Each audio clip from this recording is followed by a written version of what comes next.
celebrating 75 years. We are celebrating our 75th year as Utah's first TV station, and we are getting closer to our actual anniversary date of April 19th. We'll have a special broadcast that night to mark the date, but tonight, Craig Wirth rewinds the video from that first night. It's worth watching.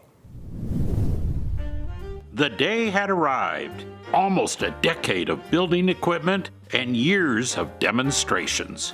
And now it was April 19th, 1948. The newspapers were full of announcements and advertisements. Salt Lake City would join a dozen cities across the whole country. Television was here. Pictures would fly through the air. Our station would sign on, starting almost 75 years of broadcasting to this very moment as Utah's first TV station. And at 8 o'clock that Monday in April, our engineers of the day threw the on switch, and by golly, it worked. A hand-painted card flashed onto the screens of the couple hundred sets.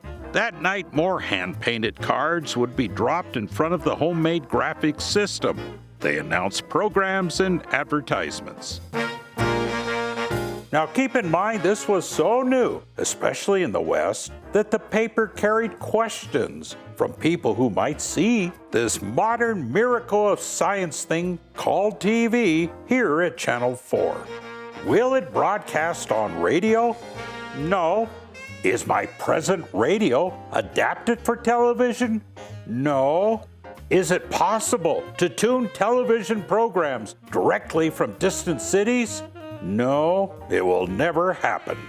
You will only be able to see your neighbor kids play the piano. In fact, one of the first shows involved the chief engineer's daughters playing the piano. Or you saw the other neighbor kids tap dancing. It was all magic. But we knew from that first day that TV was swell. Okay, you can find enough rope jumpers and people to draw funny faces to juggle your TV schedule around 3 days a week. But how are you going to put this stuff on TV? I mean, how do you run these really cool lights? The late Mark Hampson was on the crew that very first day. We're all young guys. We didn't know what to do. We didn't have anybody to ask what to do because nobody knew what to do, so we experimented with everything. So schools popped up on how to do this TV stuff. Oh, you could train for TV and radio electronics.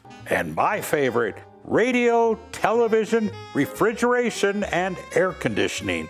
Well, it's all about the same stuff. And the other issue, folks had to have something to watch all this on. That first day, you could buy about 3 TV set models, like the Admiral, for $299.95. And this is actually one of those TVs from April 1948. I guess since the knobs really didn't do anything, they just tore them out.